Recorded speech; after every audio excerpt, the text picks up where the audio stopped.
La oposición exige a Sánchez una alternativa legislativa tras el fin del estado de alarma. Creo, señor Casado, que cuando se sube a esta tribuna no se viene a gritar. No se viene a gritar. Y del mismo modo le digo al señor Abascal, no se viene a insultar. No se viene a insultar.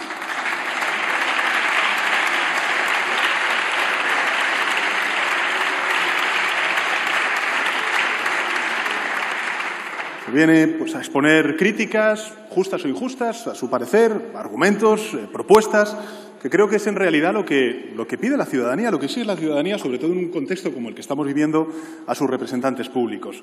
Antes de entrar en contestar a cada una de las intervenciones, sí quisiera dejar alguna consideración expuesta previamente. La primera de ellas sobre la rendición de cuentas, la transparencia, el que este es un gobierno que no rinde cuentas, que no viene al Congreso de los Diputados.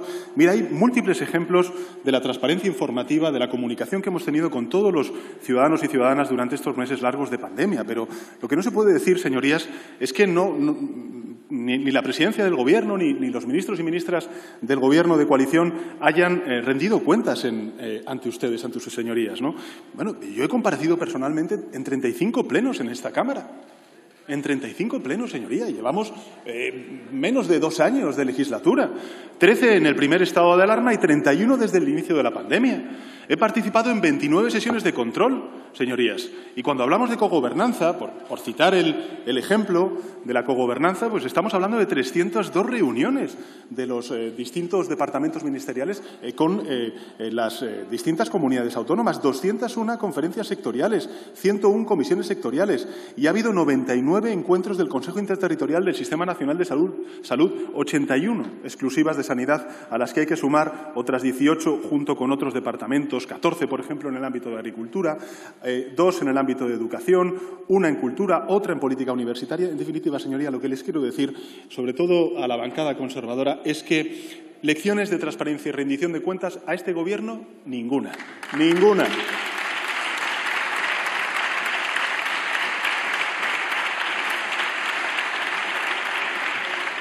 Hombre, sobre la supuesta inacción del Gobierno, pues hombre, ustedes podrán decir, se habrán podido hacer las cosas más, mejor o peor, se habrán podido hacer más cosas o menos, pero lo que no se puede decir es que el Gobierno de España no solamente ha puesto en marcha medidas para paliar los efectos en sus 3 dimensiones, la sanitaria, la económica y la social de la pandemia, y también la hoja de ruta que marcamos en el discurso de investidura, en el programa de Gobierno de coalición. Es más, yo creo que si algo demuestra esta pandemia es que muchas de las cosas que ya decíamos en el discurso de investidura hoy son más urgentes, son más necesarias que nunca. Fíjese, simplemente un repaso a algunas de las cuestiones que ustedes han dicho. Dicen que no apoyamos a la industria, pero si hemos aprobado un plan de impulso a la industria de la automoción, un plan de impulso al sector turístico, un plan de reactivación económica a los agentes sociales, reforzar el sistema de ciencia, tecnología e innovación, un plan de modernización de la formación profesional, como he dicho antes. Yo mismo he presentado, junto con todos los actores privados vinculados, junto con la vicepresidenta, en este caso segunda, el Plan España Digital 2025, la Estrategia Nacional de Inteligencia Artificial, la Estrategia España Nación Emprendedora, la Alianza de País Pobreza Infantil Cero, el Protocolo para el Alquiler Social de Viviendas, los planes de digitalización de pymes, competencias digitales, la digitalización de la administración pública, un largo etcétera, señorías. Yo sé que a ustedes esto les da igual, porque ustedes vienen aquí, el ejemplo más elocuente es el portavoz de UPN, que viene aquí sin papeles, claro, es que no necesita. No lee nada, viene aquí, despotrica, se va a la bancada y ya está, hasta la siguiente. Ahora, es que el nivel, señorías,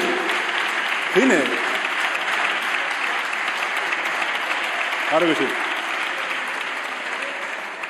Aplauden ustedes, señor Abascal, porque aquí sube usted, yo pensaba que traía papeles, venía con el maletín y viene con un adoquín. Luego hablaremos de ello, señoría. Sobre la vacunación. Hombre, el 75 y el 95% de las vacunas entregadas semanalmente son administradas por las comunidades autónomas, ya lo sabemos. Pero, hombre, lo que no se puede decir, y lo he dicho además desde esta tribuna, la capacidad que tiene el Sistema Nacional de Salud para poder vacunar es francamente sobresaliente. 3,5 millones de dosis podemos administrar semanalmente. Y lo reitero, entre abril y junio está prevista la entrada en España de 38 millones de dosis de las distintas vacunas aprobadas por la Agencia Europea del Medicamento. Decía antes el portavoz del BNG, nosotros no señalamos unas vacunas u otras, son precisamente las autoridades sanitarias las que nos dicen exactamente cuáles son las vacunas que se puedan homologar. Es cierto que estamos viendo a alguna responsable de comunidades autónomas decir que ellos mismos por su cuenta van a negociar la Sputnik con Rusia. Dentro de poco, señorías, van a declarar unilateralmente la independencia también de la Agencia Europea del Medicamento, algunas comunidades autónomas que todos tenemos en mente, ¿no? Y no es, por cierto, la catalana. Alguna la tenemos muy cerca de aquí, a escasos metros en la Puerta del Sol. Como he dicho, esto supone recibir 3,5 veces más de dosis de vacunas que las que nos llegaron en el primer trimestre y, por tanto, vacunación, vacunación y vacunación, señorías. Y creo que tenemos que ser también muy conscientes, como he dicho en mi primera intervención, que este es un proceso complejo, si ya lo sabíamos, no solamente desde el punto de vista logístico. Miren, cuando uno, y ustedes habrán tenido ocasión también de poder hablar con expertos científicos, con epidemiólogos y también con expertos en vacunación, cuando uno es consciente de que en menos de un año no tenemos una, sino tenemos 4 vacunas ahora mismo homologadas por la EMA, pero van a venir otras tantas. Lo he dicho antes, Novavax, CureVac, dentro de poco esperemos una vacuna también financiada con dinero público español. Bueno, lo que les quiero decir es que los ensayos clínicos han sido ampliamente, extendidos a 40, 50.000 personas, pero estamos vacunando por primera vez en la historia de la humanidad a millones y millones de personas. Por tanto, ya nos decían los científicos que podíamos encontrar algunos episodios como los que desgraciadamente estamos sufriendo. Pero, evidentemente, el coste-beneficio pues es el que es. Y el beneficio es ampliamente mayor a los costes que desgraciadamente podemos estar sufriendo. Con todo, lo que está haciendo la EMS desde el principio de la vacunación, la Agencia Europea del Medicamento, es registrar cualquier tipo de episodio y si tenemos que paralizar cualquier administración de cualquiera de las vacunas, hasta garantizar el máximo nivel de seguridad, se está haciendo. Y eso no es una prueba ni de desconcierto, ni de desinformación, ni de desorganización, como se está diciendo aquí. Es todo lo contrario. Es todo lo contrario. Señorías, nosotros, por ejemplo, con la vacuna de AstraZeneca, lo que nos decían las autoridades sanitarias, los científicos, los técnicos, es que los ensayos clínicos certificaban que era eficaz hasta las personas mayores de 55 años. ¿Qué es lo que hicimos en la ponencia de vacunas? ¿Qué es lo que hizo la Comisión de Salud Técnica? ¿Qué es lo que hicieron en el Consejo Interterritorial de Sanidad? Pues, evidentemente, decir que solamente se podía vacunar con AstraZeneca hasta los 55 años. En el momento en el que conocemos los resultados de ensayos clínicos en países como Inglaterra, Escocia o también en Estados Unidos, que nos dicen que la vacuna de AstraZeneca es también eficaz en aquellas personas que tienen más de 55 años, ¿qué es lo que hace el Gobierno de España? Pues adaptarse y extender, por tanto, la vacuna a las personas de más de 55 años. Este es un documento abierto, porque es la primera vez en la historia de la humanidad que estamos vacunando a tanta gente en tan poco tiempo. Y, por tanto, creo, señorías, que si todos queremos contribuir precisamente a que no haya desinformación, a que se traslade seguridad y garantías por parte de todos y cada uno de los intervinientes que suben a esta tribuna, seamos serios, rigurosos en la crítica y critiquen aquellas cosas que hagamos mal, pero no aquello que estamos haciendo bien con total garantía, precisamente para garantizar la dosificación y la administración de estas vacunas con total seguridad a los españoles. En fin, sobre el plan de recuperación, transformación y resiliencia, insisto, más de 100 reformas, más de 110 inversiones. En fin, yo creo que, señorías, como he dicho en mi primera intervención, creo que la pandemia claramente arroja lecciones de cosas que tenemos que hacer, de cosas que no tenemos que volver a hacer, repetir errores en el pasado y, sobre todo, abordar, pues transformaciones, reformas, cambios estructurales, señorías, llámenlo como quieran, pero cambios estructurales que tenemos que abordar porque los cambios en una economía global, después de la pandemia, lo hemos hablado en muchas ocasiones, se han acelerado.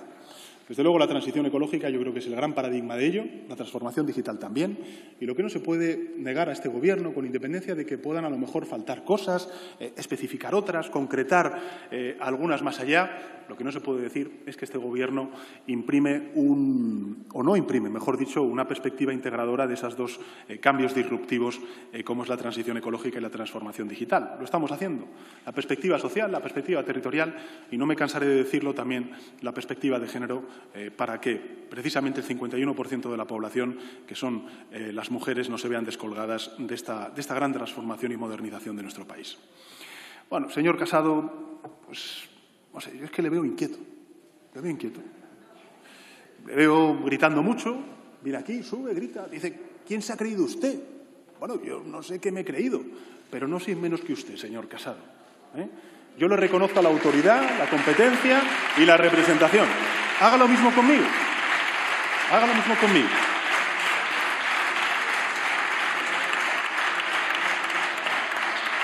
Y no grite tanto, porque al final lo que demuestra es inquietud. Yo, tras escuchar su intervención, señor Casado, ya veo que usted está impaciente por entrar en la campaña de Madrid. Y yo me pregunto, ¿será que no le dejan? Claro.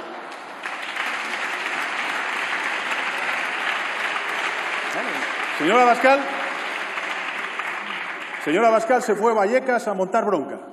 Y usted viene aquí a la tribuna de la carrera de San Jerónimo también a montar bronca. Pues yo no voy a entrar en ello, señor Casado. No voy a entrar en ello.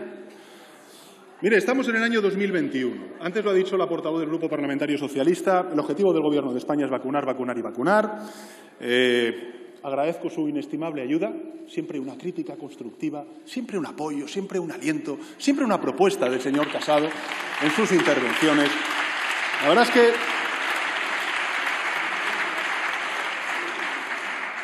¿Cuánto que aprender de usted, señor Casado? De verdad, cuánto que aprender de usted. ¿No? Es usted, en fin, una enciclopedia. Pero vamos a ver qué es lo que realmente ha contribuido usted a lo largo de estos meses de pandemia, ¿no? Fíjese, nosotros hemos votado todos los estados de alarma para contener el virus.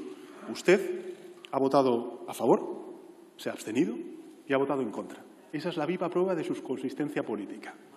Ni usted ni los españoles saben exactamente qué opina sobre el estado de alarma. Nosotros pues hemos respaldado a todas las comunidades autónomas a fondo perdido, señoría, con el fondo COVID, precisamente para que pudieran financiar a los profesionales sanitarios, mientras ustedes lo que hacían era alentar, junto con la ultraderecha, en ciudades como la de Madrid, caceroladas y también manifestaciones en Núñez de Balboa en contra del estado de alarma y en contra de la gestión sanitaria que estaban haciendo no solamente el Gobierno de España, sino también todos los gobiernos autonómicos, sembrando, por tanto, división, odio y, como decía antes la portavoz del Grupo Parlamentario Socialista, pues, en fin, un intento claro, hablemos claro, ¿no? Un intento claro de tratar de derribar al Gobierno de España aprovechando la pandemia. Eso es lo que ustedes han estado haciendo desde el primer minuto de esta legislatura y desde la eclosión de la pandemia. Nosotros, pues, señoría, pues yo se lo reconozco. En fin, claro que sí, claro que la canciller Merkel, yo lo he dicho públicamente aquí en tribuna, pero también fuera, la canciller Merkel, la presidenta de la Comisión, el presidente Macron, el primer ministro de Italia entonces, el señor Conte. Pero, hombre, no puede reconocer algo de grandeza, señor Casado, no puede reconocer que hasta incluso yo tuve algo que ver, aunque fuese un poquito en la recuperación, el fondo de recuperación. No, nada que ver. Yo no he tenido nada que ver, claro que no, por supuesto. Ha sido usted y el Partido Popular español. Menos mal que está el Partido Popular, señorías, porque si no, no hubiéramos logrado esos 140.000 millones de euros para España. En fin. Señoría, usted demostró ser un patriota. Lo ha demostrado, pero un patriota de sí mismo. Este es el problema, este es el matiz. Porque mientras nosotros impulsábamos acuerdos sociales con empresarios y sindicatos, ustedes pues han jaleado manifestaciones en la calle de Núñez de Balboa, junto con sus socios gemelos de la ultraderecha. Mientras nosotros peleábamos realmente por un gran plan Marshall en la Unión Europea y en Bruselas, ustedes pues intrigaban por detrás a ver si nos ponían pues condiciones leoninas para que hiciera imposible el poder llegar a un acuerdo en Bruselas. Mientras estábamos organizando la campaña de vacunación, pues ustedes estaban dedicándose a una campaña de difamación. Claro que sí, señoría. Cuando se dice, por ejemplo, que la Comunidad de Madrid, el 60% de aquellas personas que han tenido la ocasión o la oportunidad de vacunarse con AstraZeneca, Oxford, de alguna manera lo han rechazado y se compara con el resto de comunidades autónomas, ¿por qué en Madrid sí y en otros territorios no? ¿Por qué en Madrid sí y en otros territorios no, señoría? Pues será porque a lo mejor no hay un compromiso claro e inequívoco de quien lidera esa institución. En fin, usted, patriota, pero de sí mismo y con las ideas de Vox. El otro día le escuchaba al señor Casado decir que el multipartidismo había sido la peor desgracia de la democracia española. Para mí ha sido la corrupción y ha sido también la ultraderecha.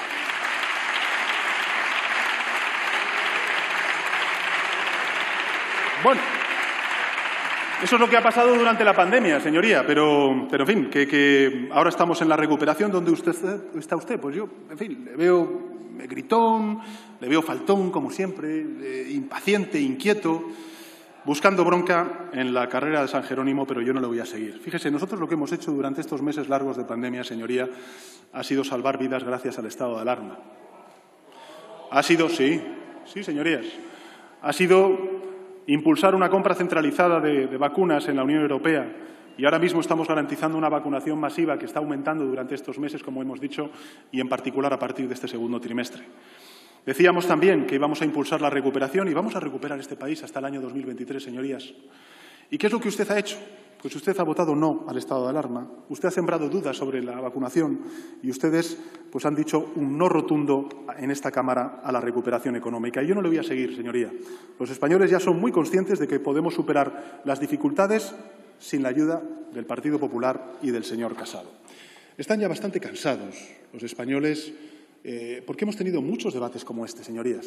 El debate que usted ha planteado hoy aquí, como el de la ultraderecha, es el mismo debate que ustedes han estado planteando durante estos meses largos de pandemia cada vez que he tenido ocasión de subir a esta tribuna. Y los españoles están cansados de su crispación, de sus insultos, de su oposición faltona, señoría. Que nada tiene que ver ni con la modernización, ni con la transformación de España, ni tampoco con la enorme oportunidad que representan los planes de recuperación, transformación y resiliencia para modernizar, transformar y garantizar la prosperidad de España. Si usted no tiene nada que aportar, usted ya no es mi problema. En todo caso, usted será el problema del Partido Popular, pero no es el mío. Y no diga que no estamos haciendo reformas o que no vamos a hacer reformas. Aquí hemos aprobado hace escasos días, ahora mismo en el Senado, una ley de cambio climático y transición ecológica justa. Eso sí, con la abstención del Partido Popular y con el voto negativo de la ultraderecha de Vox. Lo grave no es el voto en contra de la ultraderecha. Lo grave es que el principal partido de la oposición no tenga posición sobre uno de los principales retos, que es la transición ecológica y el cambio climático. Eso sí que es lo grave. No diga que no estamos planteando reformas como es, por ejemplo, la reforma de la justicia, como es, por ejemplo, la reforma del sistema educativo que hemos aprobado aquí, o la que vamos a traer de la formación profesional, o por supuesto que sí, de un mercado interno eficiente, de la escalabilidad de las empresas y también, lógicamente, pues todas aquellas modificaciones que tengamos que hacer en el mercado de trabajo, en el sistema público de pensiones o también, ¿por qué no decirlo?, reconocer nuevas realidades como puedan ser las startups con una nueva ley, ¿no? Quiero decirle con esto, señorías, que nosotros vamos a plantear en 3 años 100 reformas que van a cambiar para bien al país. Y me gustaría que el Partido Popular, como principal partido de la oposición, pues no sé, en alguna de ellas, pues pudiera ayudar o al menos plantear una posición política mucho más constructiva que subirse aquí y tratar esta tribuna del Congreso de los Diputados como si fuera una barra de bar. Señora Abascal, usted tenía un propósito, yo le doy la enhorabuena. Es verdad que usted no sé si va a conseguir el rédito electoral que busca, pero desde luego el rédito ideológico ya lo ha logrado, porque es evidente que tanto en forma como en fondo, tanto en tono como terminología y léxico, ustedes al final han impuesto su estilo al Partido Popular. Tanto que usted se ha tenido que ir a Vallecas, a un barrio de Madrid, para reivindicar que existe, porque el espacio del odio, de la furia y de la crispación lo van ocupando otros. Mire, por supuesto que no es el voto de los barrios más humildes lo que ustedes están buscando. No es lo que ustedes quieren. Es verdad que no está ahora mismo el señor Ortega Smith, pero él mismo habló de esa gente y la calificó, o mejor dicho, descalificó, llamándoles gentuza. Ustedes criminalizan, sí, criminalizan, y nos criminalizan a los que no pensamos como ustedes. Odian al pobre, odian al humilde, odian lisa y llanamente. Eso es lo que ustedes hacen y, por tanto, les excluyen. Y lo hacen porque su punto de mira es otro, es otro. Fíjese, señoría, usted sube aquí, pontifica, reprocha a los partidos, en este caso del Gobierno, el que no condenamos la violencia. Eso es mentira, señoría. Nosotros condenamos la violencia, hasta incluso también la que ustedes han sufrido. Claro que sí, señoría, lo hemos hecho. Lo hemos hecho. Sí. Nosotros no creemos en el conflicto, señora Abascal. También descalificamos y condenamos cualquier tipo de violencia que su organización política y usted mismo haya sufrido. El mismo partido, por cierto, señora Abascal, que llama a sus militantes, los suyos, a tomar las calles, el mismo partido, el suyo, que llama al ejército a dar un golpe de Estado, como han hecho. Sí, señora Abascal. Silencio, por favor.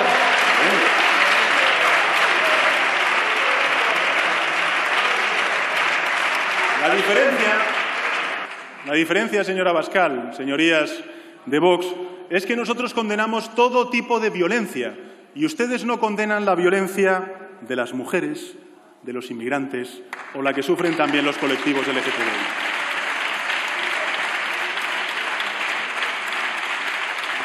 Cuando sube usted aquí, señor Abascal, y llama a este Gobierno ilegítimo, cuando llama a este Gobierno psicópata, cuando me llama a mí un presidente criminal, cuando dice hoy que este es un Gobierno que mata, un Gobierno mortífero, ha utilizado usted como expresión, mi pregunta, señor Abascal, es ¿usted nos va a pedir perdón a nosotros?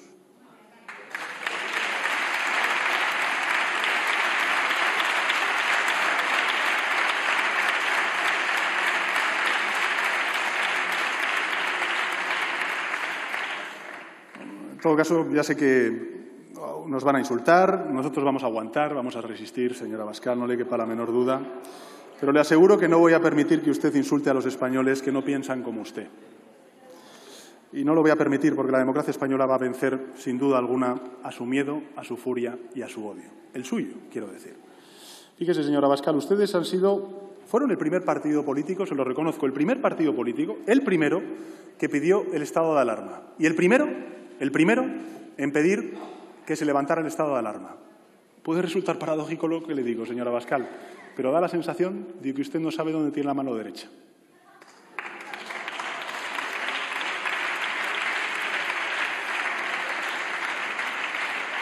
Lo único que han hecho ustedes a lo largo de esta pandemia, esta situación insólita, inédita, que hemos atravesado, que estamos atravesando, ha sido oponerse sistemáticamente a todos los instrumentos para defender la salud pública y salvar vidas en nuestro país.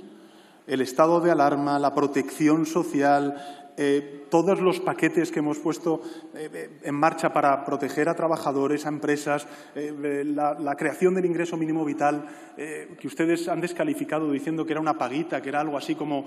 Bueno, incluso han llegado a decir que gracias al ingreso mínimo vital estábamos provocando un efecto llamada a la inmigración irregular. En fin, señora Abascal, usted trae ideas de hace siglos. Se empeñan ustedes hasta incluso en llamar señora presidente, ¿no? Señora presidente, señora vicepresidente. Lo hacen y además hacen ostentación, ¿no? de eso, ¿no? Y el otro día me decía precisamente una colaboradora que la palabra presidenta, señora Abascal, está registrada en nuestro diccionario desde el año 1803. Desde el año 1803. Bueno, usted también, señor Espinosa de los Monteros, que utiliza mucho lo de presidente, entérese de que los diccionarios, claro que sí que utilizan la palabra presidenta. Y aquí hay una presidenta del Congreso, hay una presidenta del Senado y hay 4 vicepresidentas en el Gobierno de España.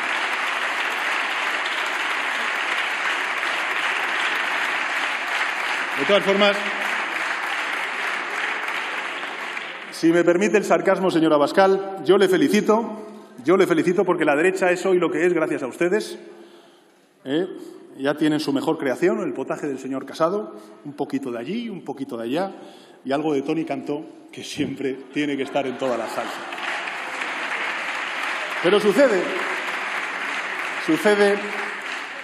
que ni la derecha ni el centro derecha serán lo que deberían ser mientras sus ideas no desaparezcan, las suyas, me refiero, ¿no? Y si algún día la derecha volviera al centro derecha, ustedes serían tan solo una sombra. Pero, en fin, esto ya es algo que no me incumbe y que, lógicamente, corresponde a otros partidos políticos. Señor Echenique, bueno, yo creo que, en fin, agradezco sus palabras, agradezco también el trabajo del Grupo Parlamentario de Unidas Podemos, el apoyo que ha dado a muchas de las propuestas que usted también ha hecho referencia, las políticas. Yo comparto con usted que efectivamente la Unión Europea, a lo largo de esta pandemia, de esta emergencia económica, social y sanitaria, ha dado un salto de gigante en su proceso de federalización. Hace pocos días lo reflexionaba en un foro de un medio de comunicación. Hay claros ejemplos de ese proceso de integración. Ahí está, por ejemplo, la compra masiva a deuda pública del Banco Central Europeo. Ahí está también el Fondo de Reaseguro para el desempleo, que en fin, nos está permitiendo también financiar los ERTEs. Ahí está la compra centralizada de la vacunación. Ahí está también un debate, yo creo que muy interesante, sobre la autonomía estratégica que tenemos que, lógicamente, abordar a nivel europeo. Y en ese contexto yo circunscribo la referencia y la importancia que ha dado a la ciencia, a la salud. Y ahí están, pues, lógicamente, los acuerdos del marco financiero plurianual y el Fondo de Recuperación, Transformación y Resiliencia, los fondos de nueva generación, que me parece que van a ser muy importantes para dar una visión positiva de esas transiciones que tenemos que abordar y, sobre todo, dar un salto de gigante en lo que hemos defendido muchos, su organización, también la nuestra, la del Partido Socialista, que es precisamente la mutualización de deuda, ¿no? Que es, al fin y al cabo, lo que vamos a hacer en breve tiempo en Europa y que, a mi juicio, es pues un hito tan importante como, lo he dicho en alguna otra ocasión, como la constitución del mercado único o la creación de la moneda única, ¿no? Y bueno, yo creo que, lo he dicho antes respondiendo a otros grupos parlamentarios, que la agenda de inversiones y de reformas claramente está alineada con el programa de coalición progresista, ¿no? Yo creo que hemos tenido, reconozcámoslo, una virtud, ¿no? Y la virtud ha sido saber interpretar antes de la pandemia cuáles eran las necesidades de nuestro país desde el punto de vista de la política económica, fiscal y social, ¿no? Saber entender cuáles son esos vectores y, por tanto, anticiparlos. Y saber, después de la pandemia, que evidentemente, si antes surgían, ahora pues son, si cabe, mucho más importantes, ¿no? Y creo que, además, no es sorprendente, porque, en realidad, señorías de los grupos parlamentarios progresistas, en realidad, siempre que ha habido grandes transformaciones y cambios en nuestro país, siempre han venido de la mano de las fuerzas políticas progresistas, ¿no? Y esto es una gran virtud, y yo quiero reconocerlo a las fuerzas progresistas aquí presentes, pero también es una gran calamidad que no haya habido fuerzas políticas conservadoras que no hayan sabido interpretar efectivamente eso, ¿no? Yo, cuando me siento, por ejemplo, con fuerzas políticas conservadoras de otras partes de Europa, pues veo que están comprometidos con el cambio climático, con su adaptación, con su mitigación. Aquí, en cambio, ya le digo, abstención del Grupo Parlamentario Popular y voto en contra, lógicamente, de la ultraderecha, ¿no? Este es el gran drama también que ha vivido la política española desde tiempos inmemoriales, ¿no? Pero bueno, eso implica una mayor exigencia y una mayor responsabilidad por parte de aquellos que efectivamente sí vemos los cambios y que queremos que esos cambios al final tengan una perspectiva lo más integradora posible, ¿no? Usted ha hecho una referencia al movimiento reaccionario, que también España no es ajena. Desgraciadamente, en esto no somos una isla, somos también, pues, parte de Europa y estamos viendo un movimiento reaccionario. Yo creo que una de las cosas que siempre ha definido y que nos ha distinguido a las fuerzas políticas conservadoras de aquellos movimientos más de movimientos reaccionarios ha sido que nosotros a todos esos cambios le queremos dar una perspectiva de integración, de inclusión, de cohesión, ¿no? La cohesión, yo creo que puede ser, lo podríamos decir, el elemento diferenciador, a mi juicio, de las fuerzas progresistas a las fuerzas conservadoras, ¿no? Cohesión implica pues que todos tengan las mismas oportunidades, que las mujeres no se encuentren excluidas de ese proceso de modernización, que las generaciones jóvenes pues encuentren respuesta después de múltiples crisis como están viviendo. Cohesión yo creo que puede ser el término que explique o sintetice, mejor dicho, el proyecto político de los progresistas, ¿no? Y evidentemente la cohesión implica un reconocimiento de la diversidad. No como un sumatorio, sino que efectivamente lo que queremos es que se integren esas diversidades en ese proyecto de inclusión, de integración o de cohesión. Califiquémoslo como queramos. Y efectivamente el movimiento reaccionario que representa la ultraderecha es todo lo contrario, es la negación de la diversidad. Niegan la diversidad territorial, por eso descalifican, estigmatizan, llaman asesinos, llaman ilegítimos, llaman lo que sea, ¿no? Porque efectivamente ellos no reconocen la diversidad territorial, como tampoco reconocen la diversidad de género, en este caso la desigualdad de género, o como no reconocen ni la diferencia racial ni la orientación sexual. Y todo ello, fíjese, la orientación sexual, había una portavoz del grupo de la ultraderecha que hablaba de la homosexualidad como si fuera una enfermedad, ¿no? Bueno, yo creo que todo esto pues tiene un sustrato, y es que al final pues la negación de la diversidad genera fracturas, genera odio, genera división y en consecuencia pues provoca miedo. Y sociedades inseguras, sociedades resignadas, sociedades en las que no se ofrece un horizonte de esperanza, constructivo, motivador, pues lo que hacen es caer precisamente en las redes de ese populismo reaccionario que representa la ultraderecha, ¿no? Por eso yo creo, señorías, que tenemos una enorme responsabilidad y que tenemos que fortalecer y mucho todo aquello que nos une, ¿no? Ese proyecto de cohesión que representa España en múltiples ámbitos, ¿no? Y lo tenemos que hacer desde el diálogo y del acuerdo, ¿no? Por eso creo que el problema que tiene en este caso la ultraderecha y la derecha es su incapacidad para poder llegar a acuerdos con partidos políticos que no piensen lo que ellos piensan y lo que ellos defienden, ¿no? Yo lo decía al final de mi primera intervención, ¿no? Yo creo que la diversidad de esta Cámara pues, representa una fuente de riqueza y tiene que ser también una enorme oportunidad para integrar muchas de esas sensibilidades y perspectivas al proyecto político que estamos liderando desde el Gobierno de España, ¿no? Pero, en fin, quiero agradecerle sin duda su reflexión y el trabajo de Unidas Podemos y de todas sus confluencias en el apoyo a la acción legislativa que desde el Gobierno hemos liderado. A la señora Noguera, bueno, en primer lugar, si me permite, señora presidenta, desearle al Grupo Parlamentario de Esquerra Republicana, que no está aquí presente, pues, en fin, que estén bien, que estén sanos y que el autoconfinamiento al que se han tenido que ver sujetos, pues, no signifique nada y les podamos ver pronto de nuevo y escuchar su voz aquí en el Congreso de los Diputados, ¿no? A la señora Noguera.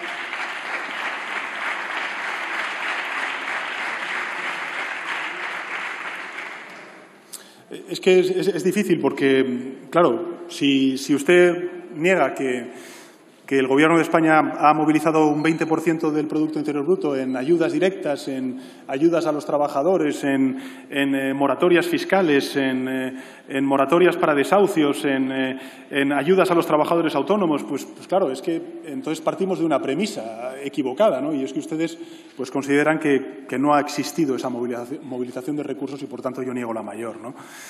Ya su reflexión sobre que una Cataluña independiente hubiera hecho las cosas mucho mejor, bueno, pues es nada nuevo bajo el sol, es lo que ustedes siempre han defendido. Yo lo respeto, no lo comparto. Creo que, además, la principal lección que tenemos que sacar de esta pandemia es que a problemas globales, soluciones globales y un proceso de integración mucho más acelerado a nivel europeo, ¿no? Y creo que, además, desde el punto de vista político, esta pandemia también ha supuesto un salto cualitativo y cuantitativo en el proceso de integración de la Unión Europea y que, en fin, ojalá ustedes, en lugar de tratar de significarse a través de la diferenciación con España, entiendan que España es el vector necesario para que Cataluña pueda desarrollar todas sus potencialidades en una España europea. Eso es lo que vamos a defender con todo rigor, con todo, en fin, con toda contundencia y toda convicción, ¿no? Porque creemos efectivamente en una España federal y una Europa federal, ¿no? Y me permitirá que, bueno, pues ya que usted me dice que todos son anuncios, que no hay nada de real en lo que he dicho, pues, en fin, que recoja el guante y también le diga algo, ¿no? Yo creo que su política realmente sí es puramente simbólica. La suya sí. La suya es simbólica, sin utilidad real. Y yo creo que el ejemplo más paradigmático, señoría, ha sido el anuncio que han hecho de un DNI catalán que presentaron hace poco, que no sirve para hacer ningún trámite, pero eso sí, cuesta 9 euros aquellos que se quieran hacer el DNI catalán. Eso sí que es una política de utilidad real, señora Noguera, para su partido político, ¿no? En fin, permítame este sarcasmo para para poner las cosas un poco, o contextualizarlas y situar las cosas en sus justos términos, ¿no? Al señor Bell, decirle que ¿cuál es la alternativa al estado de alarma? Bueno, yo creo que la alternativa al estado de alarma es, en primer lugar, un plan de vacunación que se ha intensificado. La semana pasada pues, hemos empezado a vacunar a 500.000 personas, a 500.000 compatriotas al día. Yo creo que ese ritmo esperemos que se pueda acelerar a lo largo de los próximos meses y que lleguemos a ese 70% de vacunación del total de la población española en agosto. Yo creo que estamos en condiciones de lograrlo, pese a la complejidad, las dificultades, las noticias que estamos escuchando y evidentemente, la generación o la creación de desasosiego que pueda ello provocar. Pero desde el punto de vista, señoría, de la alternativa al estado de alarma, yo creo que la alternativa es la cogobernanza sin el estado de alarma. Me explico. Si uno mira cuáles han sido los acuerdos que se han llegado en el Consejo Interterritorial de Sanidad, hay múltiples competencias que están en manos de las comunidades autónomas, múltiples herramientas las que tienen las comunidades autónomas para restringir mucha de la actividad económica o mucha de la actividad de los ciudadanos y evitar la propagación del virus. Eso es así. Eso es así. Ahora, evidentemente van a necesitar también el refrendo, el control de los tribunales superiores de justicia. Claro. Bien, pero es que eso es un Estado social y democrático de derecho como el que tenemos en nuestro país. Es más, ya los tribunales, en este caso el Tribunal Supremo, ha resuelto que aquellos acuerdos del Consejo Interterritorial de Sanidad son de obligado cumplimiento por parte de todas las comunidades autónomas. Con lo cual, claro que hay una suerte de garantías jurídicas también para poder desplegar las medidas más allá del estado de alarma. Insisto en esto. El Gobierno de España trabaja con la intención de no prolongar más allá del 9 de mayo el estado de alarma. Y también le digo, el Gobierno de España siempre abordará estas decisiones en base a los criterios científicos, la situación epidemiológica que podamos tener el 9 de mayo. Pero, en todo caso, nuestro objetivo, nuestra intención es que a partir del 9 de mayo, señorías, no haya más estado de alarma porque entendemos que las comunidades autónomas tienen suficientes garantías, suficientes instrumentos para poder hacer frente en este estadio de la pandemia precisamente al virus. Y le diré más, señorías. Este Gobierno no puede poner en manos de las comunidades autónomas una serie de restricciones en las libertades y en los derechos fundamentales sin ningún tipo de control, en este caso por el Poder Judicial. No podemos, señoría. No podemos ni debemos, porque creo que efectivamente eso sí que puede ser y puede suponer un retroceso en la calidad democrática de nuestro país. Yo le hago esta reflexión. Usted proviene de un grupo parlamentario con un fuerte arraigo en una comunidad autónoma, en este caso en Cataluña. Se me ha reprochado por parte no de ustedes, pero sí de otros grupos parlamentarios, evidentemente de aquellos que siempre gritan, ¿no?, que comparezco poco en el Congreso de los Diputados para rendir cuentas sobre el estado de alarma, ¿no? Bueno, yo he comparecido en este caso en dos ocasiones para rendir cuentas sobre el estado de alarma en este periodo, anteriormente cada 15 días. La pregunta es, ¿sabría usted decirme cuántos presidentes autonómicos han comparecido durante estos 6 meses en sus parlamentos autonómicos para rendir cuentas sobre su gestión del estado de alarma y su gestión al frente como autoridad sanitaria? Sería interesante verlo. Porque aquellos que reprochan que no hay rendición de cuentas por parte del Gobierno y mía ante sus señorías, pues si viéramos lo que hacen en sus comunidades autónomas, ninguna comparecencia. Por tanto, yo creo que hay herramientas, que hay instrumentos, que el Gobierno trabaja con esa intención, pero evidentemente nosotros, señoría, y creo que además lo hemos demostrado, somos gente que escucha, que sabemos interpretar los datos y que sobre todo tenemos muy claro que nuestro enemigo es el virus y, por supuesto, ningún grupo parlamentario ni ninguna posición política que se pueda sustanciar por parte de los gobiernos autonómicos, ¿no? Señor Errejón, nos habla de la salud mental. Le vuelvo a decir que el Gobierno de España, el Ministerio de Sanidad, ya lo dije yo en una pregunta que usted me hizo hace unas cuantas semanas, estamos trabajando en la actualización de la estrategia de salud mental. Hemos consignado 2,5 millones de euros en los presupuestos generales del Estado del año 2021. En definitiva, señoría, creo que este es un tema fundamental, trascendental, que vamos a abordar sin duda alguna durante los próximos meses, ¿no? Sobre la Estrategia Nacional de las Olas, decirle que, fíjese, yo algunas veces habremos hecho muchas cosas mal. A juicio de la oposición, pues lógicamente todas, ¿no? Pero seguro que podríamos haber hecho cosas mejor. Pero el otro día la ministra de Educación me decía una cosa muy importante. Fíjese, en el contexto europeo, donde en Portugal han cerrado los colegios, donde en Italia han cerrado los colegios, donde en Francia están cerrando los colegios, donde en el Reino Unido están diciendo ahora mismo que están pensando en abrir ya o reabrir los colegios. En España, en este curso académico, señoría, sintámonos todos orgullosos porque este no es el éxito solamente del Gobierno de España, sino de toda la comunidad educativa, empezando por las comunidades autónomas. El 99,6% de las aulas de nuestros centros educativos han permanecido abiertas. Y eso hemos logrado entre todos, a diferencia de otros países europeos. Ni somos mejores, ni somos peores que otros países europeos, pero no hacemos todas las cosas mal, como dice la oposición. Al señor Baldoví, que se ha disculpado porque, bueno, no quiero tampoco descubrir nada, pero bueno, se nos vacuna hoy el señor Baldoví, así que enhorabuena también a él. Decirle, bueno, dar por respondida también el tema de la prórroga del estado de alarma. Yo creo que la cogobernanza es a través del Consejo Interterritorial. Nos hemos reunido todas las semanas, la ministra de Sanidad se reúne todas las semanas con los consejeros y consejeras de Sanidad.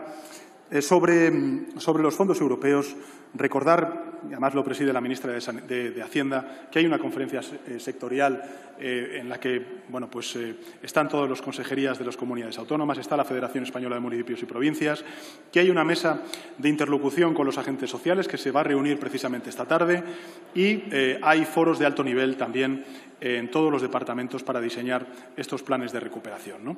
El destino. Bueno, ya estamos inyectando recursos que provienen de esa consignación de 27.000 millones de euros de los planes de recuperación que están en los presupuestos generales del Estado. Sin ir más lejos, ayer, por ejemplo, aprobamos el Plan MOVES 3 para el impulso y la incentivación a la compra de vehículos híbridos enchufables y vehículos eléctricos por parte de la ciudadanía, ¿no? Al señor Rego, creo que le he respondido en el ámbito de la vacunación, cuando me ha hablado de la EMA y de cuántas vacunas están o no homologadas por parte de la Unión Europea. Decirle también que creo que es un debate interesante, que es un debate que además, desde luego, el Gobierno de España ve de una manera positiva, el de las patentes que usted y también otros grupos parlamentarios han subrayado. Yo creo que eso es un debate que se va a abrir paso no solamente a nivel europeo, sino también a nivel global. Pero también reconozca una cosa. España ha aprobado un plan de solidaridad con sus vacunas para donar vacunas cuando tengamos excedente a países terceros, que en Europa estamos haciendo lo mismo y que desde el principio España, junto con otros países, lidera la iniciativa COVAX precisamente para poder garantizar vacunas a terceros países, ¿no? Sin ir más lejos, hace escasos días estuve en Senegal, en este país africano. Precisamente hace escasas semanas llegaron los primeros cientos de miles de vacunas de AstraZeneca para poder empezar a inmunizar a su población. Yo coincido con su señoría y con otros grupos parlamentarios que lo han hecho referencia a ello, que desde luego hasta que no estemos vacunados todos, toda la población, hasta que no esté inmunizada toda la población global, no vamos a poder considerar como superada esta pandemia, ¿no? Sobre la desescalada, si es que, señoría, yo no puedo estar más de acuerdo con usted. Claro, usted se encuentra un poco incómodo porque ha votado en contra de los estados de alarma, pero también nos exige una desescalada. Pero es que la desescalada, señoría, el Ministerio de Sanidad la ha aprobado con las consejerías de sanidad de las distintas comunidades autónomas. Hay un acuerdo de mínimos, que son medidas homogéneas que estamos planteando en todas las comunidades autónomas, y luego cada comunidad autónoma, en función de su realidad epidemiológica, podrá hacer más o menos.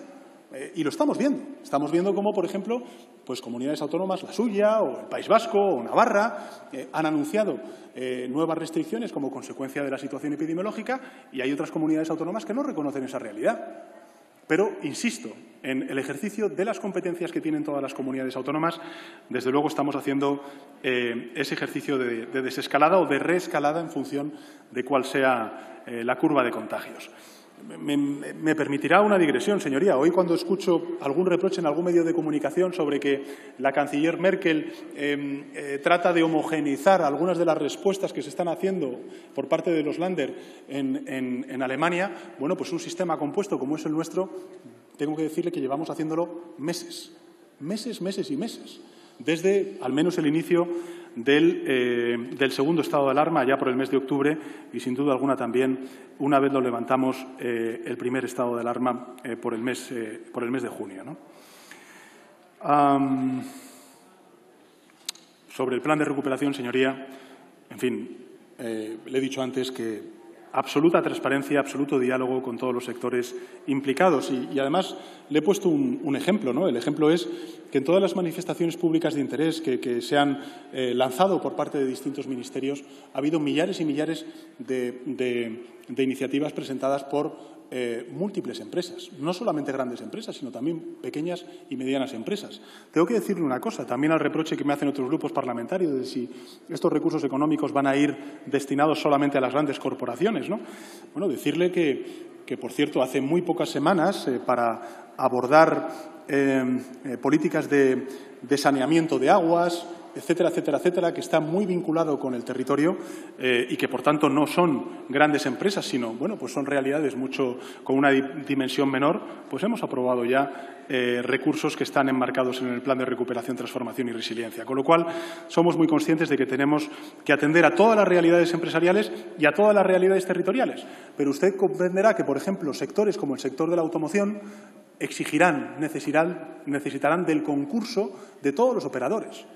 La industria de los componentes, la digitalización, la transición ecológica y, por tanto, la utilización de energías renovables, la electrificación y, sin duda alguna, también pues, de las grandes empresas vinculadas con el sector de la automoción, ¿no? Bueno, señora Arrimadas, bueno, pues usted habla de la gestión inteligente, ¿no?, de los fondos europeos. Bueno, tengo que decirle que el Real Decreto Ley de 36/2020, en su artículo 22, dice que hay una rendición de cuentas ante las Cortes Generales. Indica además textualmente, y aquí lo tengo apuntado, el Gobierno informará trimestralmente sobre los progresos, avances del Plan de Recuperación, Transformación y Resiliencia en la Comisión Mixta de la Unión Europea de las Cortes Generales. Su propuesta reiterada en muchas ocasiones, ¿no?, de que lo mejor es tener una agencia, pues honestamente, señoría, es reconocer que tiene un desconocimiento bastante importante de cómo funciona la Administración pública, la Administración General del Estado. Cuando habla de los controles exteriores, tengo que decirle que estamos haciendo efectivamente, sí, claro que sí. Otra cosa es que usted pues compre discursos de otros partidos políticos, pero claro que estamos haciendo esos controles. De hecho, fíjese que somos de los países que hemos restringido la entrada, por ejemplo, a pasajeros de países donde ahora mismo pues están originando variantes, como es la brasileña o como es la sudafricana, por poner un ejemplo, ¿no? Estamos liderando el certificado de vacunación junto con otros países europeos en el seno del Consejo, en los trabajos de la Comisión y del Parlamento Europeo. En relación con la vacunación y las ayudas directas, pues, hombre, que me reproche a mí las ayudas directas. En fin, señoría, los gobiernos autonómicos que más ayudas directas han dado son gobiernos autonómicos liderados por el Partido Socialista. Ustedes formaban parte del único gobierno autonómico que no ha dado ni una ayuda directa al sector de la hostelería, que es el Gobierno de la Comunidad de Madrid. Por tanto, no sé.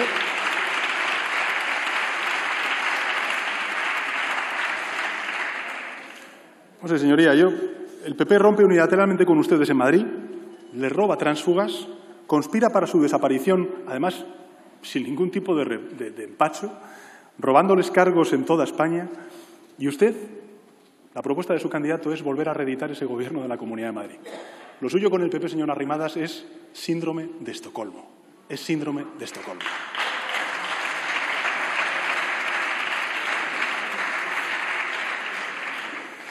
En fin, señor Esteban, nuestra intención es no prolongar el estado de alarma. Creemos honestamente que las comunidades autónomas tienen herramientas suficientes como para poder hacer frente a esta pandemia en este estadio, sobre todo con el proceso de vacunación que se va a acelerar o que se ha acelerado ya. Evidentemente, se necesitarán controles y ahí están las decisiones de los tribunales superiores de justicia. En relación con la vacunación, creo que he respondido antes, señoría, es que este es un proceso complejo, es un proceso inédito en la historia de la humanidad y, por tanto, tenemos que ser flexibles. Y eso no significa que haya falta de anticipación por parte de las autoridades sanitarias, pero ni del Ministerio de Sanidad ni tampoco de la Consejería de Sanidad del Gobierno vasco. Claro que no. Si los ensayos clínicos nos dicen que AstraZeneca es eficaz hasta los 55 años, ¿qué hacemos? Poniéndose aquellos que tienen más de 65 años. Cuando nos dice la ciencia que efectivamente hay inmunización con esta vacuna a aquellos que tengan más de 60 años, pues el Gobierno de España lo que hace es atenerse a lo que aporta y arroja la ciencia en el momento adecuado. Y eso no significa falta de previsión y falta de anticipación. Al contrario, señorías, yo creo que ustedes como formación de Gobierno son muy conscientes de que tenemos que ser lo suficientemente flexibles como para ir adaptando esta estrategia de vacunación conforme la ciencia nos arroja nuevos datos sobre cada una de las vacunas, ¿no? Sobre el plan de recuperación, bueno, yo creo que usted demanda más transparencia en relación con, por ejemplo, cuáles van a ser los instrumentos. Decirle que, claro, que se contemplan inversiones directas por parte de la Administración General del Estado, se contemplan convenios con las comunidades autónomas, se contemplan subvenciones al sector privado, se contemplan consorcios público-privados, se contemplan también instrumentos financieros y ahí, lógicamente, entra en juego estos PERTES, estos planes estratégicos que evidentemente necesitan del concurso también del Estado porque o bien hay fallos de mercado o bien porque hay insuficiencia también en la inversión privada. En definitiva, señoría, creo que hay bastante claridad. Lo que probablemente falta sea experiencia, pero no claridad en cuanto a cuáles van a ser los instrumentos que vamos a poner en marcha, ¿no? Y sobre las inversiones y las reformas, decirles que ya estamos haciendo algunas de estas reformas o que ya están hechas y otras que vamos, lógicamente, a implementar a lo largo de estos 2 años, ¿no? Sobre la eficiencia y la burocracia, pues decirle que para eso también está el Real Decreto Ley que aprobamos hace ya unos cuantos meses, a finales de diciembre, para desbloquear o digamos, simplificar muchos de los trámites administrativos y permitir la absorción de esos recursos, ¿no? A la señora Aizpurúa, otro tanto de lo mismo. Yo creo que, sin duda alguna, el estado de alarma en este estadio, el Gobierno considera que nuestro objetivo, nuestra intención es no prolongarlo más. En todo caso, insisto, siempre vamos a estar a lo que nos diga la ciencia y a cuál sea la realidad epidemiológica del país. Usted ha planteado algo.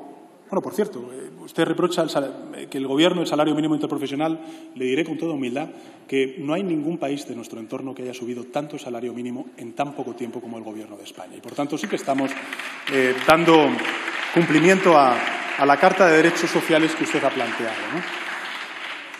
Usted plantea el tema de las patentes. He respondido al portavoz del Bloque Nacionalista Gallego.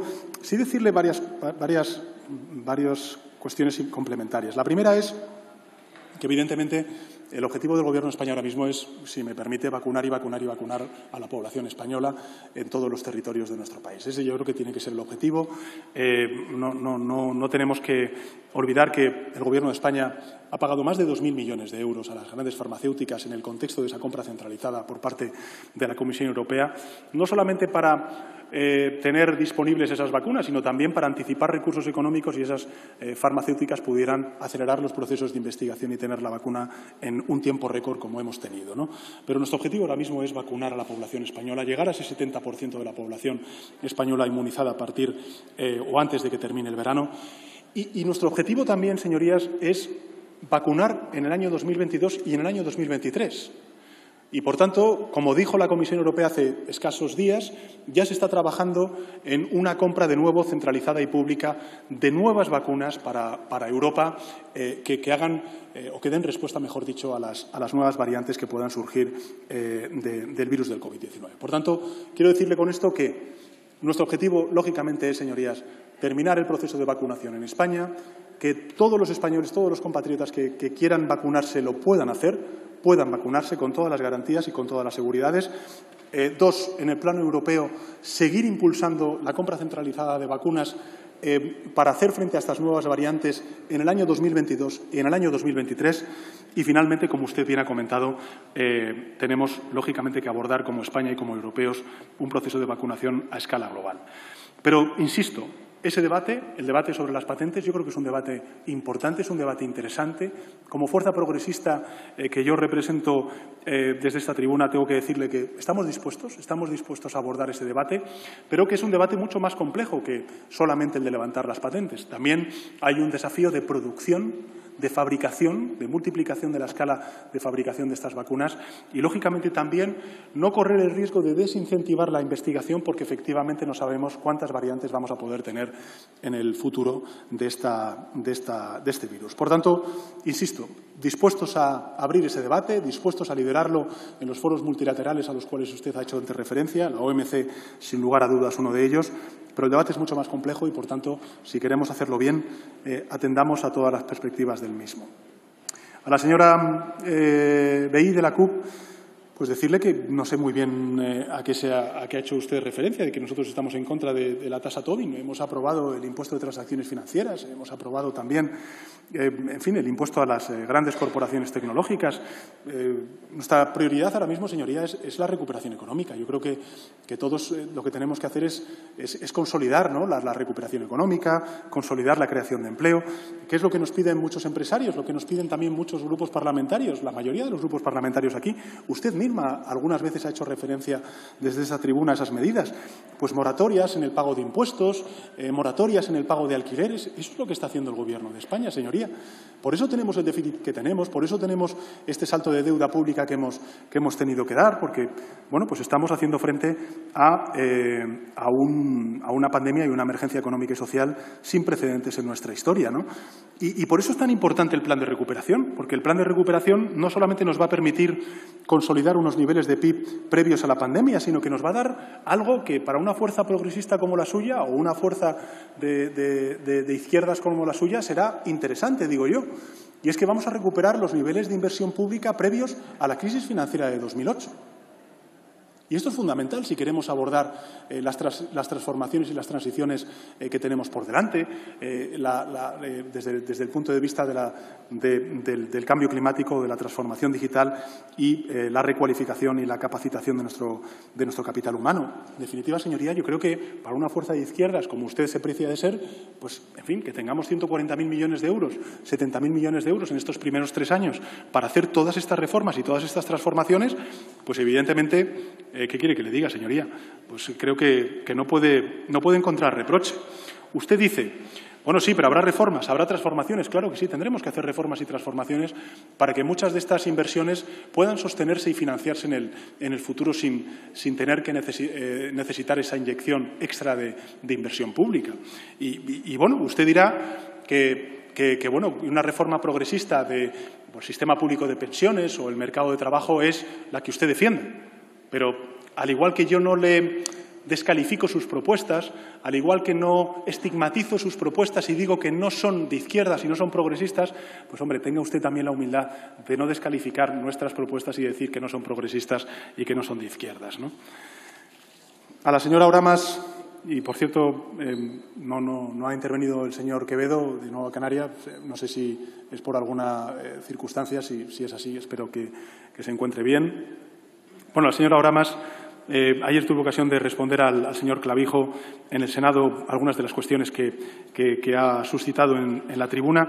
Sí decirle, señora Oramas, que tanto la vicepresidenta como la ministra de Hacienda me decían que esta misma semana se van a enviar los convenios a las comunidades autónomas precisamente para que ellas también tengan la suficiente flexibilidad como para saber qué otros sectores económicos pueden incorporarse a estas ayudas que aprobamos hace unas semanas en el Consejo de Ministros, ¿no? Bueno, señor de UPN, pues, ¿qué quiere que le diga? Pues en fin, pues que la vacunación, lo he dicho en mi primera intervención, somos el país más grande de la Unión Europea, o mejor dicho, el país más o menos de la dimensión poblacional que tiene España, y hay algunos que tienen más dimensión poblacional, somos de los primeros en las dosis administradas en nuestra población. Estamos por encima de Francia, de Italia, de Alemania. En fin, reconózcalo y creo que a partir de ahí podremos tener al menos una conversación un poco más civilizada, ¿no?, y más pegada a la realidad de lo que usted siempre que sube a esta tribuna plantea, ¿no? Al señor Mazón, bueno, pues Espero que tanto el señor Revilla como el vicepresidente del Gobierno de Cantabria pues, estén bien. Sé que están autoconfinados como consecuencia de un contacto estrecho que tuvieron en el día de ayer. Tuve ocasión, por cierto, de trasladarle personalmente al señor Revilla mis mejores deseos para su pronta recuperación. Sé que está vacunado y, por tanto, pues no corre ningún riesgo, pero en todo caso creo que en estos momentos es lo justo de decir, ¿no? Y en relación con el estado de alarma, señoría, yo creo que el que haya controles por parte del Poder Judicial, en este caso del Tribunal Superior de Justicia, es lo mínimo que se puede pedir en un Estado social y democrático de derecho cuando estamos hablando de restringir, libertades, derechos por parte de los gobiernos autonómicos, ¿no? Al señor Oblanca, bueno, pues yo no digo la mayor, señoría. Nosotros estamos defendiendo a la industria a lo largo de estos meses largos de pandemia, también en el Plan de Recuperación, Transformación y Resiliencia. Lo que pasa es que, bueno, pues usted a lo mejor tiene una visión distinta de la industria a la nuestra. Nosotros creemos que la industria, como otros muchos sectores, tienen que anticipar muchos de estos grandes cambios que el sector privado ya da por descontado. Y, sin duda alguna, pues el del cambio climático y todas sus consecuencias en lo que representa la emisión de gases de efecto invernadero, ¿no? Al señor de Teruel existe decirle que agradezco y mucho de corazón el reconocimiento del plan que aprobó y presentó la vicepresidenta cuarta, la señora Rivera, sobre el reto demográfico. 130 medidas con más de 10.000 millones de euros. Yo creo que esto es un buen paso para hacer frente a ese gran reto que tiene nuestra nación, que tiene nuestro país, que es el de la despoblación. Creo que es muy importante también, ¿no? Bueno, además con medidas, digamos, de discriminación positiva para aquellos municipios de menos de 5.000 habitantes. Incluso, si se fija, ayer en el Plan MOVES 3 que aprobamos en el Consejo de Ministros de impulso y de incentivación de este tipo de movilidad sostenible, ya incorporamos esa perspectiva también de reto demográfico. Sobre la desconcentración, decirle que el ministro de Inclusión y Seguridad Social, el ministro del Interior, el señor Marlaska, por cierto, un gran ministro del Interior, pues la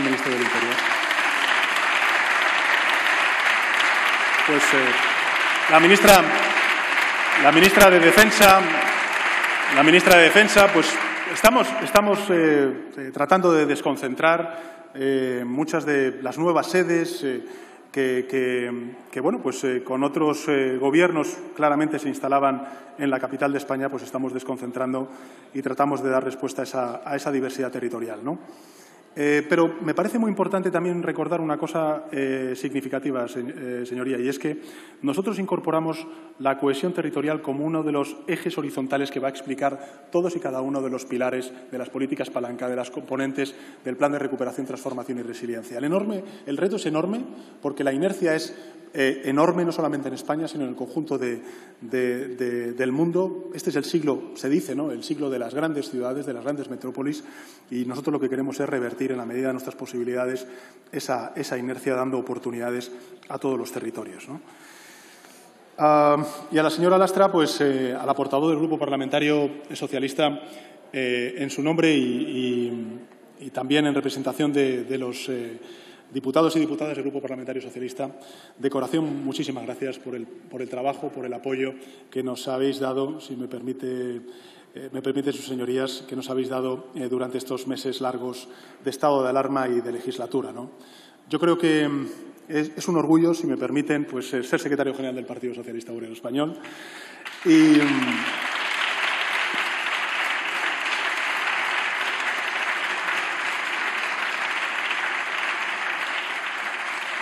Y es un orgullo, pues, ser militante de un partido que, con sus aciertos y con sus errores, más aciertos que errores, pues es el partido que puso en pie la Constitución española, junto con otros, hizo posible que España entrara en la Unión Europea, puso en pie el Estado del Bienestar. Recordamos todos a Ernest Lluch con la Ley General de Sanidad Pública.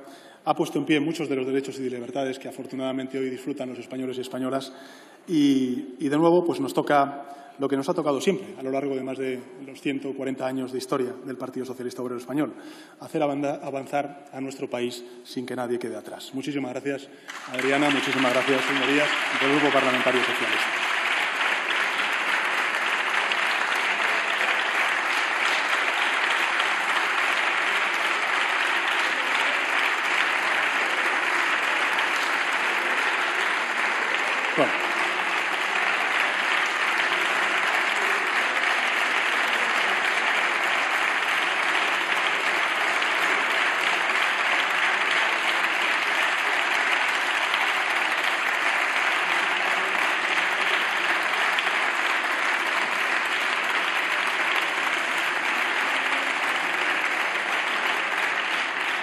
Señorías, se nos han quedado grabadas muchísimas imágenes a lo largo de estos meses largos de pandemia, en los cuales todavía estamos. Se nos han quedado grabadas las imágenes de los balcones y de los aplausos de muchísimos españoles y españolas. Pero hay otra imagen que me gustaría compartir con ustedes que yo creo que se nos ha quedado grabados a todos, ¿no? Es la de nuestros mayores vacunándose en los ambulatorios, en los hospitales, en los centros culturales, en los centros deportivos. La imagen de esos brazos descubiertos, la de una piel marcada por las arrugas, por el paso del tiempo, que son el mejor símbolo de nuestra historia, de nuestro presente y de nuestro futuro. Unos brazos desnudos que nos deben llenar de emoción, porque reflejan el cansancio, pero también la esperanza del conjunto de la sociedad española. Todos hemos escuchado en estos días los suspiros de alivio, las lágrimas de alegría de quienes se vacunaban, o más aún, los de los hijos, hijas, nietos y nietas que veían vacunarse a sus padres, a sus abuelos y, por fin, podían respirar tranquilos. Ellos nos recuerdan que somos un país democrático que merece ser protegido, que merece ser reforzado, un país que ya ve de nuevo el futuro con toda esperanza. Hacia esa España que nos merecemos nos dirigimos, señorías. Gracias por su apoyo, gracias por sus palabras. Muchas gracias, señor presidente.